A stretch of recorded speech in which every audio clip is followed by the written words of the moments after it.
This is episode 574 of the Rio Grande Foundation's Tipping Point, New Mexico. I'm Paul Gessing, president of the Rio Grande Foundation, New Mexico's free market think tank. You can find out more about the foundation at riograndefoundation.org. I'm very pleased to be joined for this week's episode by Rebecca Dow. She is a former state representative, candidate for governor, and current project manager at the Rio Grande Foundation project Opportunities for All Kids, New Mexico. And we're going to talk about School Choice Week and the fact that it is School Choice Week, and talk about education reform and choice in the New Mexico legislature. Welcome back to Tipping Point, Rebecca. Thank you so much for having me. And I also have to thank you, for reaching out. And I've always been an advocate for families being able to access whatever educational opportunity they need so that their child can meet their full academic potential. So when you call me, and we've done a couple projects together around education reform, and I'm just so excited that you guys are doing Opportunity for All Kids. First, we got to focus on some workforce certificate training and career pathways for kids who are not college bound. And then we got to put together a conference last year in the fall to talk about education reforms and public school choice, what's happening, innovative approaches to improving educational outcomes all across the United States, and what we could do in New Mexico. And now we're working on this project of awareness for families and bringing groups together, educators, innovative educators, so that we can see students reach their potential and have higher rates around proficiency. It's really sad right now. Chronic absenteeism. This is a conversation that we've got to pay attention to, and we've got to keep at the forefront. Yeah, and we definitely want to talk about some of the good, the bad, and the ugly, so to speak, in education in New Mexico. But at least to an extent, this week is about celebrating what is known as School Choice Week. What is school choice, and what is the week celebrating as you interpret it?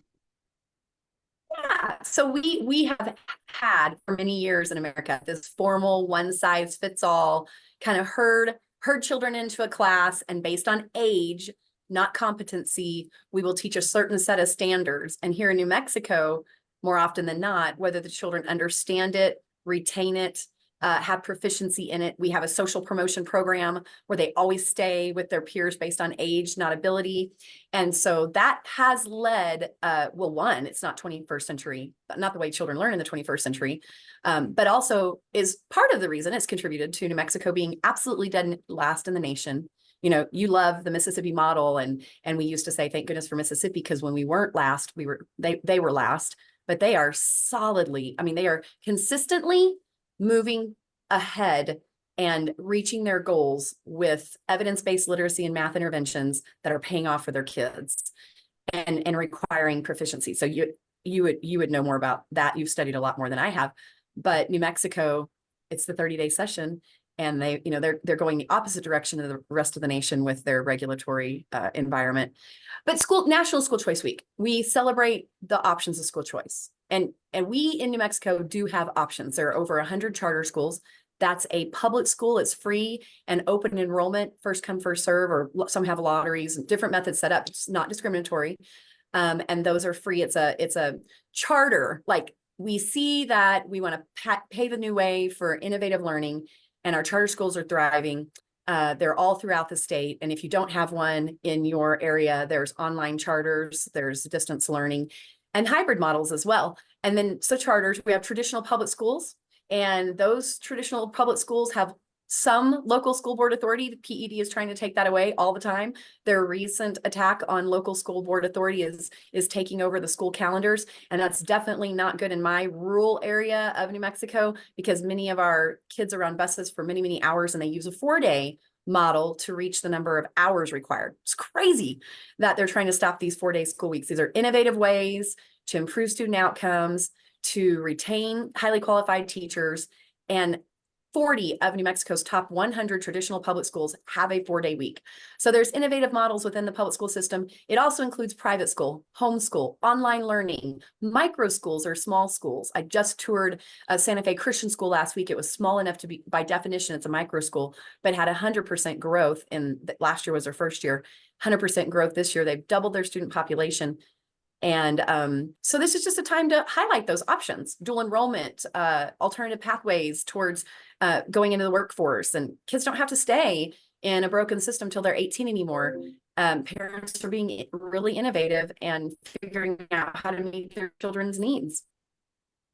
Yeah. So when you talk about school choice, obviously there's kind of nuances there. You mentioned the 4-day school week, but here in New Mexico, the most prominent available option for people are charter schools. And you've done some writing, and that's obviously a area where we have a relatively good option available for many, many New Mexicans. Talk about some of the kind of contours of charter schools and why they do form a option for so many New Mexico students. What is a charter So school? so charter schools are a public school. They are either hosted by the local school district, like the one in Socorro, Cottonwood Valley is a Socorro Consolidated School district charter school. And there's some of those throughout Bernalillo as well, all throughout the state. Or you go to a board, why am I blank on the board? The Education Board, Commission on Education. The Public Education Commission. Yes. And or you have a state charter and they review and approve. Now they are saying, look, we think we can improve student outcomes, especially for kids who need it most, if we implement this model or this method. It's usually people who have extensive experience working in public education. Maybe they're retired or they want to do something innovative that you cannot work around, some workarounds that you can't do in a traditional public school. So they create these innovative approaches. And I mean, some of them are ag focused, some are environmental focused, some take a Montessori model, some are college preparatory. So they're all, or isn't there a trades one in Bernalillo? There's so many, there's over 100 in the state of New Mexico. And if you're lucky enough to have one near you, then you can just go and tour it. You can get on the list. They typically do a lottery and they go through all the lottery, but if they are not full, it becomes first come, first serve because it is a public school. And you have, thank goodness for federal guidelines that say if your child is underperforming and it is a school that's underperforming by the federal definitions, you are not stuck in the public school of your zip code. And so parents can transfer and they may not know that. I talked to a mom yesterday that lives in Albuquerque and drives all the way to Edgewood to Estancia Classic Charter School. I don't know if that's exactly the right title, but she Estancia drives. Valley Classical Academy is the name. There we go. So she drives 25 minutes each way. She does that to drop off and pick up her kids every day and is absolutely happy to do it because her children are thriving. And my experience, I have 2 children that went through the K-12 system in New Mexico. We did private, homeschool, public school. We did dual enrollment. I believe that parents know their children best and their unique needs and should have this no closed door to make sure each child reaches their full potential. I know, Paul, you've made these types of choices for your girls too. Yeah.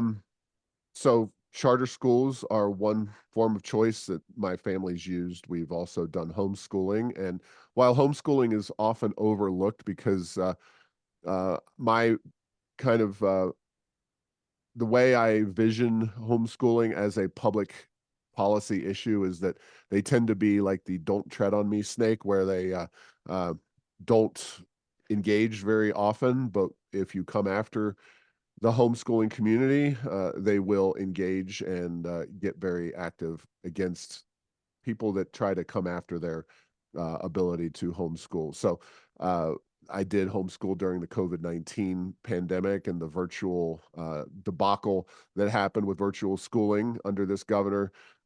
Then you have Catholic schools and private schools, both of which kind of are an option, a very, they're an expensive option. They're not available to as many families as could make them possible in our state, because there are programs that have been developed in other states, including neighboring Arizona, where they have a more robust And choice option. Oklahoma.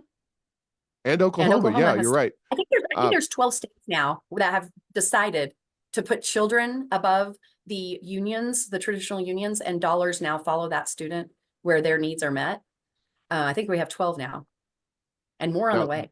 there are a lot of states that are doing this, and you're tracking what's going on in Santa Fe. I fully expect that there will be some kind of legislation dropped in terms of private school choice. Have you seen that legislation yet? Do you have any They're, information on it? It's not yes. likely to go anywhere, so it's really kind of an academic exercise. I think it's really important to make sure that folks that are watching understand that nationally, school choice is the new norm. That's just what it is. Every child is unique, and every child deserves the right to a quality education. And so this is not partisan. In fact, recent studies, and if you want to learn more, go look up National School Choice Week. They've got some great articles and great studies that they've released. More Democrat families are seeking out school options for their children than Republican families. This is not partisan. And so I'm really happy to say that there's bipartisan support for school choice. Not enough, because the unions, they are the number one funder of the Democrat lawmakers. So instead of putting families first, a lot of them feel pressured to protect a failing institution, an outdated institution. Public schools need to be able to be innovative and reform, and our charter schools are doing that, and the results is better student outcomes, even for low-income, at-risk children. Yet you see these people feeling threatened because a lot of charter schools, public charter schools, are not unionized. And so they're always trying to put moratoriums and stop them and make accountability measures that are they're not equitable to the public school. It's a lot more accountability and transparency with the charter school. But Senator T.Z. Pino is a social worker. He is a ranking member in the Senate, and this is his second year introducing school choice, like dollars following students if they are low income, at risk, have special needs. I mean, his is limited. It's targeted at children who need it the most. And I'm so grateful. I saw him in the hall yesterday. I was at the Capitol, and I just said, I just want to say thank you for this, because thank you for putting children first, and thank you for trusting parents to know their child's educational needs and to So give them that freedom to pick and choose.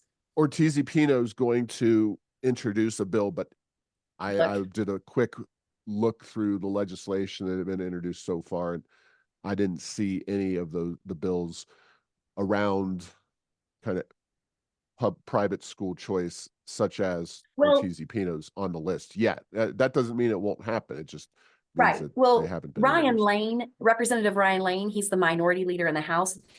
He filed House Bill 105, and this permits the awarding of scholarships. It kind of it's similar to Ortiz Pino. I haven't read all of it yet, but it may mirror it. And this is for low income students that are attending private schools. And it sets up a scholarship tax credit for people who want to give. So corporations, individuals can put money into this pool, and then low income children can receive scholarships for it, and there's tax credits. And I need to learn more about it, but it's a bill. And I would say that the prohibition on prohibiting the PED is trying to stop 4-day school week. So Representative Gail Armstrong, she filed House Bill 74, trying to keep the school boards in charge of setting their calendar. So that keeps flexibility in the public school setting. If the people who are passing the rules and regulations at PED today got their way, we would be losing options and innovation, even in traditional public school settings.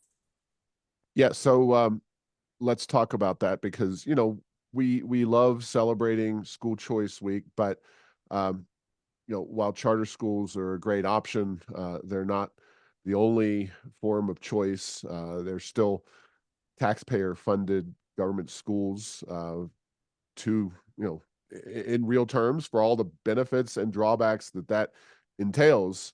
For some people, that's a benefit because they don't have to dig into their own pocketbooks in any way, shape, or form. But it's also limiting in the sense that the government still calls the shots in a lot of ways. But when it comes to private school choice, it's going to be a challenging session to get that done. Although we look forward to having those conversations with the legislature when those bills do drop, and hopefully the fact that we have a Democrat sponsoring one of those bills, we'll see some movement on it. But ultimately, there are some attacks, as you said, coming from the Lujan Grisham administration, public education department, uh, pushing this idea of more statewide control, more kind of uniformity in the approach to education, and eliminating 4-day school weeks. Now, And whether that's not even evidence-based.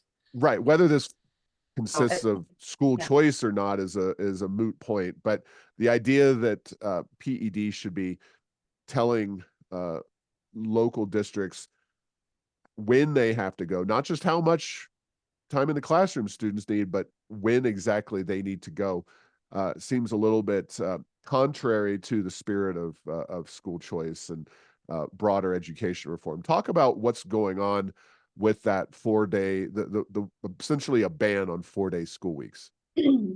So this is legislation that's been introduced multiple years, and consistently the legislatures have said, no, we're not going to ban or put a moratorium.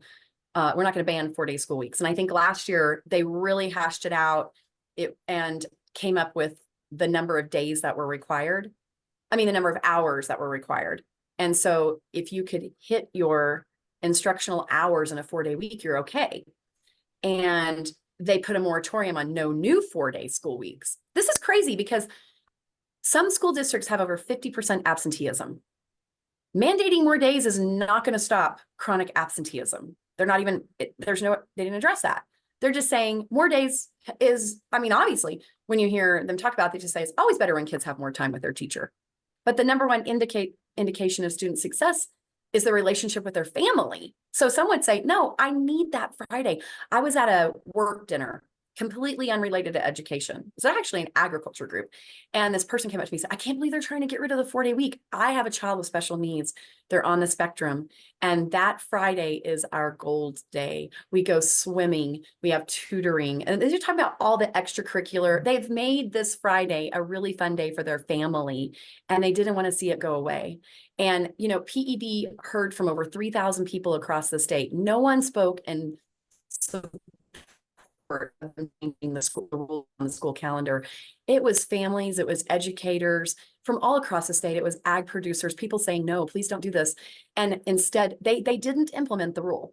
They have 2 years to do it. They don't have to listen to one more person's opinion on it, and they can implement the rule if they want.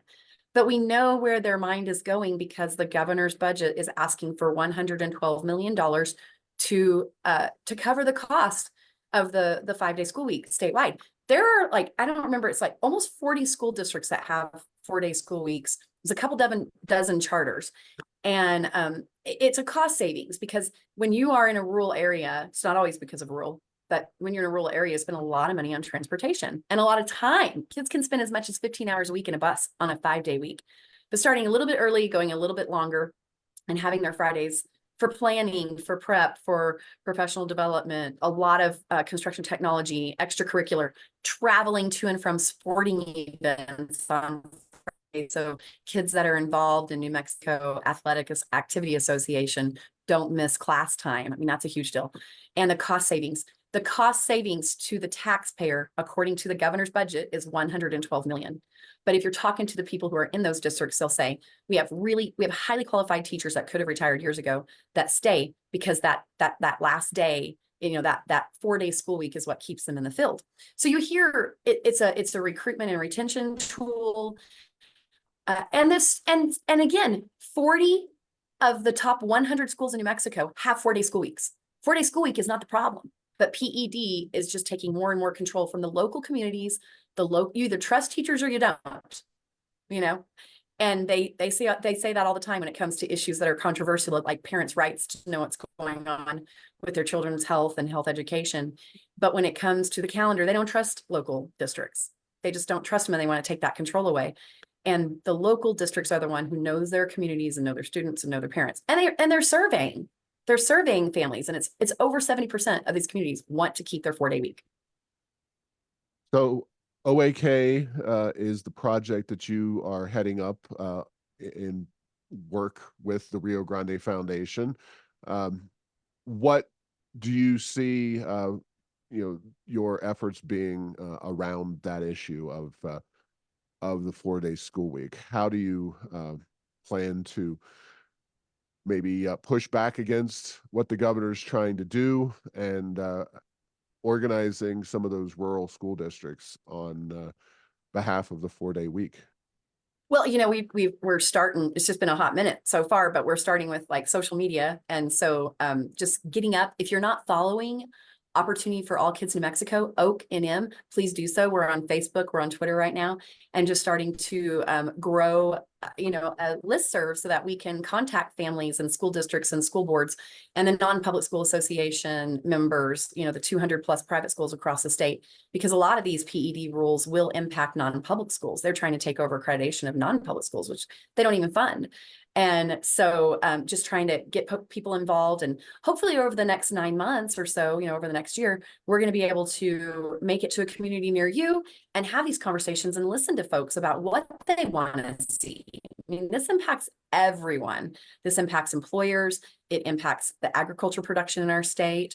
Less time with families, I don't necessarily agree that that's good. I mean, the more time you're in school, the more time you're away from your family, the more time you're on the bus, the less time you're doing intentional homework or research, or, in the case in my district, getting ready for your FFA and 4-H projects that give you real life practical experience for the real world.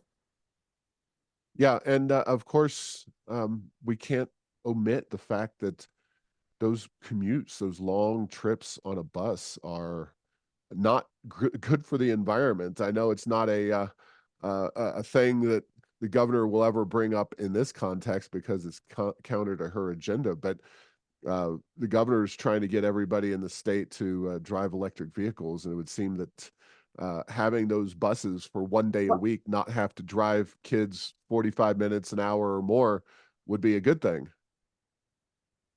Oh my gosh. I mean, you bring up a good point, and a lot of these roads are not paved. So I had a friend who lived up in the Gila. Her dad was a rancher when I was in school, and she would ride the bus an hour. She'd ride from her house, from their ranch to the bus stop was an hour. And then she was on the bus for another hour and a half each day, 5 hours on the bus. Now, to just cut out one of those days, we're talking dirt roads, bumpy roads. And they have this idea of that, well, these kids are on buses so long, we're going to put internet on the buses and they'll be able to do their homework on the buses. We'll put tutors on the buses. Could you imagine like your eyes drawing and your papers changing and you're supposed to be doing your homework and stuff on a bus? They've talked about putting meals on the buses because kids are getting on the bus when it's dark and they're getting off the bus in the evening when it's dark. So God, I don't know, a 4-day week work. I hear adults complaining about a 40-hour work week.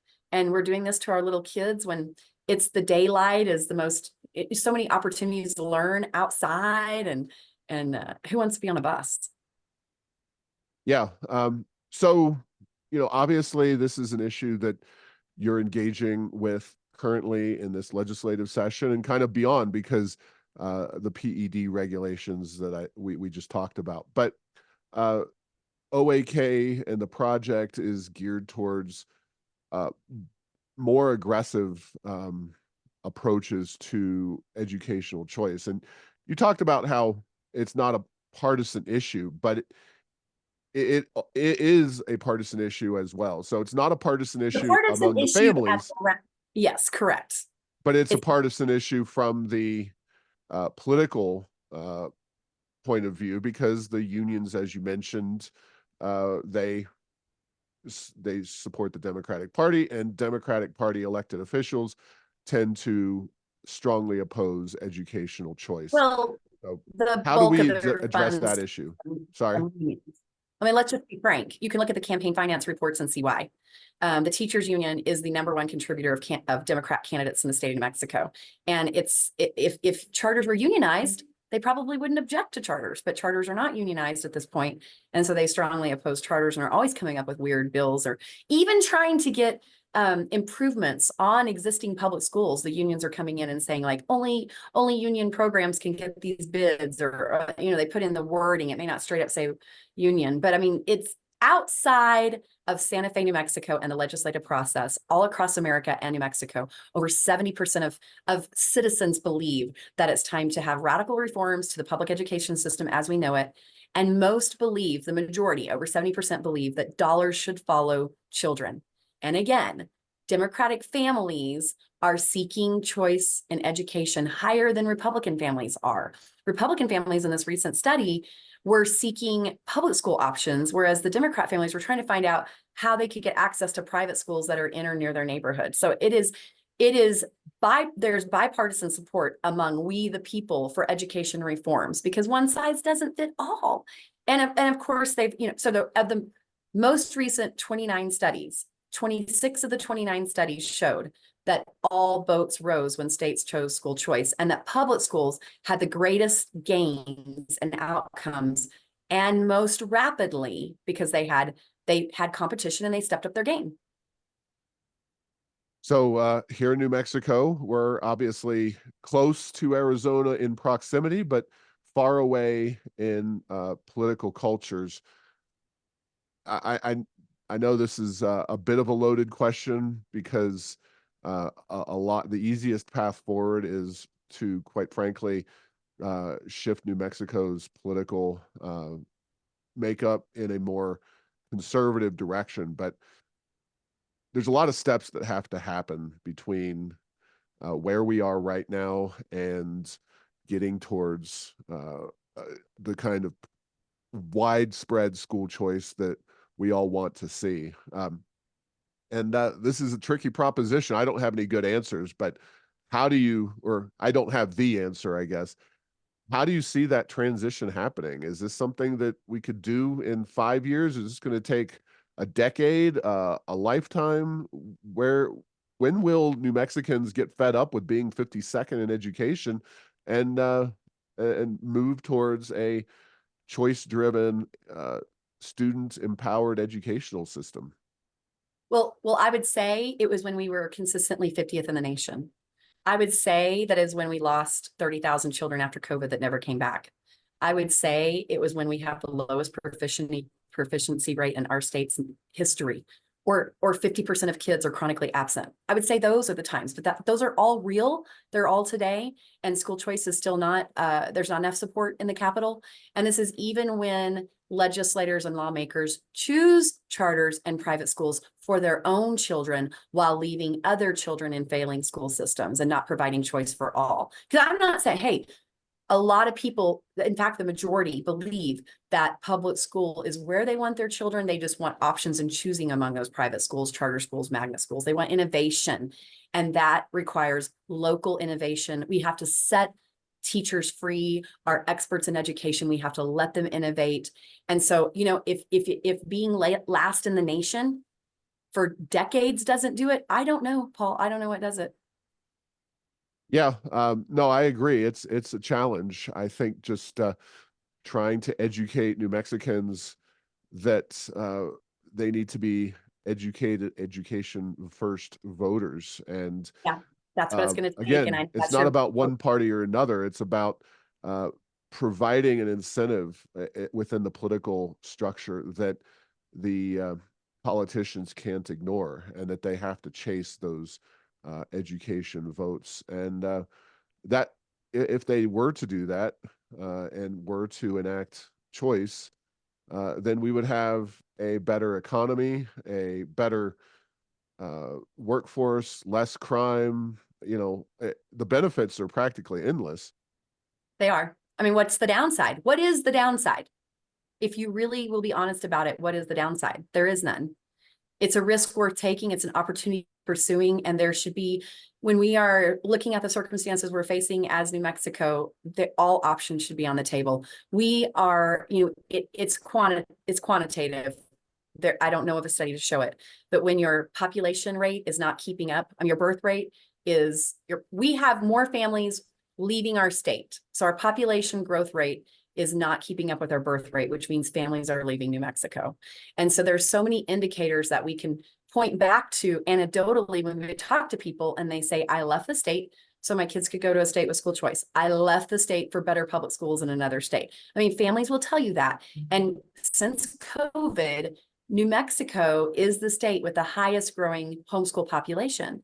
So families are telling us the data is there, legislators know, and they have to, it's going to take grassroots families going to every town hall meeting saying, I want options. Will you support options beyond public school options?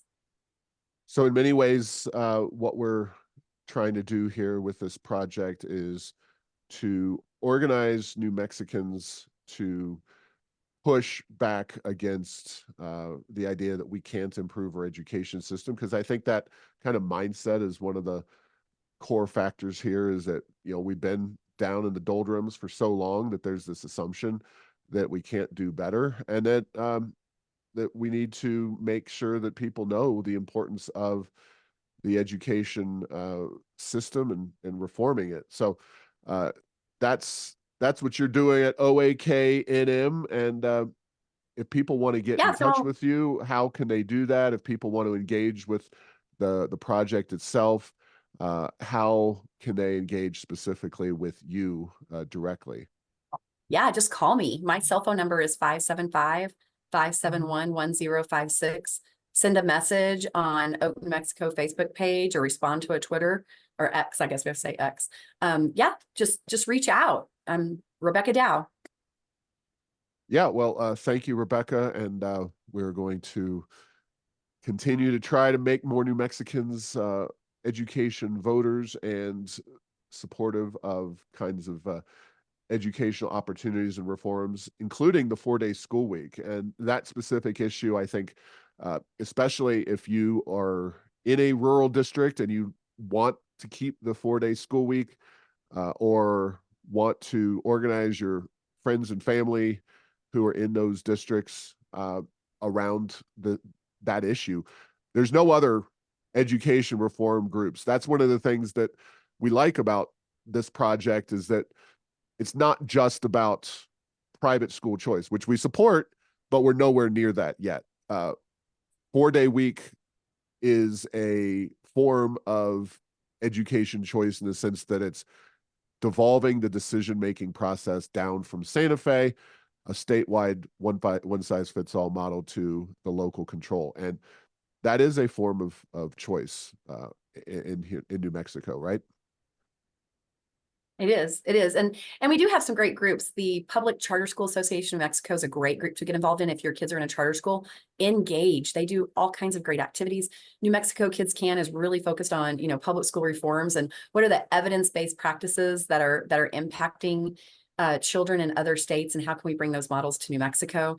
I mean, even with Americans for Prosperity, there's the Yes Every Kid initiative. They have a somewhat, finger in New Mexico, and a lot of things around career technology pathways. And there's just little tweaks that we're doing with efforts right now. I know there's a bill that's being introduced for whatever reason in the lottery scholarship. Students, private school students cannot access that unless they graduated from a PED recognized accrediting body, not from an accrediting school, but an accrediting school whose accrediting body is recognized by PED. So just changing that so that all kids who graduate from a New Mexico school that are college bound can access those funds. So it's little things like that we're working on, but we really need folks to get involved in all corners of the state and step up and serve how they want to serve. You have a bill number on that? Because that seems like a problematic bill. A problematic bill? Yeah. Or to fix it. Okay. No, okay. So the bill is to allow for all students to access the college lottery scholarship. I'm trying to work through this now. Correct. So originally only students graduating from public schools could access it. The opportunity, the lottery scholarship. Last year, I believe it was, or maybe it was a year before, Senator Cliff Purtle got that expanded to include homeschool students. So now it's only discriminating against private school kids. So if your kids currently go to as my kids do, a Catholic school, for example, they cannot obtain the lottery scholarship unless that Catholic school is recognized, that accrediting body of the Catholic school. So first of all, they have to be accredited. So it's not about the child's competency or demonstration or college career readiness. It's about whether the school is using an accrediting body recognized by PED.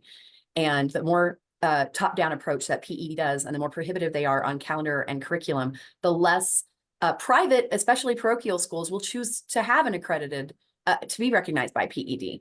And so the opportunity scholarship is for any graduate at any age, but the lottery is prohibitive. So we're trying to get that language changed. Okay. Well, what, just real quick, why would somebody choose the lottery scholarship, not the opportunity scholarship? What are the differences there? They usually use both, because Okay. the lottery scholarship is supposed to be, you have to demonstrate that you're ready, you have to have a certain GPA, and the opportunity scholarship fills the gap. I guess now at this point, the question is, you get a call from someone, and this is a real call that I got from someone a few years ago when I was serving in the House, and they're like, it's really not fair that my daughter took all AP courses, she was doing community and civic activities, she was doing everything she could to qualify for scholarships, and then her peers that were partying and didn't care about their grades and barely graduated, they got the opportunity scholarship. So they both got the same benefit ultimately, because New Mexico's, the ideology is that college should be free for all. And so, I said to that mom, that may not feel fair, but your daughter is prepared to succeed at college. Because the fact is, over 70% of the kids that we're giving these free scholarships to do not complete their degree. They have to take remedial courses and many drop out. So at least your daughter is prepared to succeed in college, and you've created a skill set within her that helps her succeed in life. So, we've got free college right now. All right. Well, please let me know, and maybe that'll be something to share for the folks at OAKNM on, we'll call it Twitter still. I don't know. Haven't bought into the whole Twitter and Facebook. X. Exactly, and Facebook. So Okay. go follow Rebecca and OAK New Mexico. Both of those places, sign up for their email alerts and information that Rebecca's working on for us to organize the And check out education National. community. Yeah, and check out National School Choice Week. If you do a search for that, then they have a drop down by state, and you'll find out. I've learned a lot about New Mexico going on that site and seeing some surveys that national groups have done. Great. All right. Well, thank you very much for your time today, Rebecca, and we'll talk to you again soon about the efforts underway to improve education and education opportunity here in New Mexico, and happy School Choice Week. Thank you. Thanks for listening to this week's episode. Find all episodes at tippingpointsnm.com or at the Rio Grande Foundation's YouTube channel. Subscribe to the show at Apple, Stitcher, or tell Google Home to play Tipping Point New Mexico. Thanks to Path 3 Marketing for producing this show.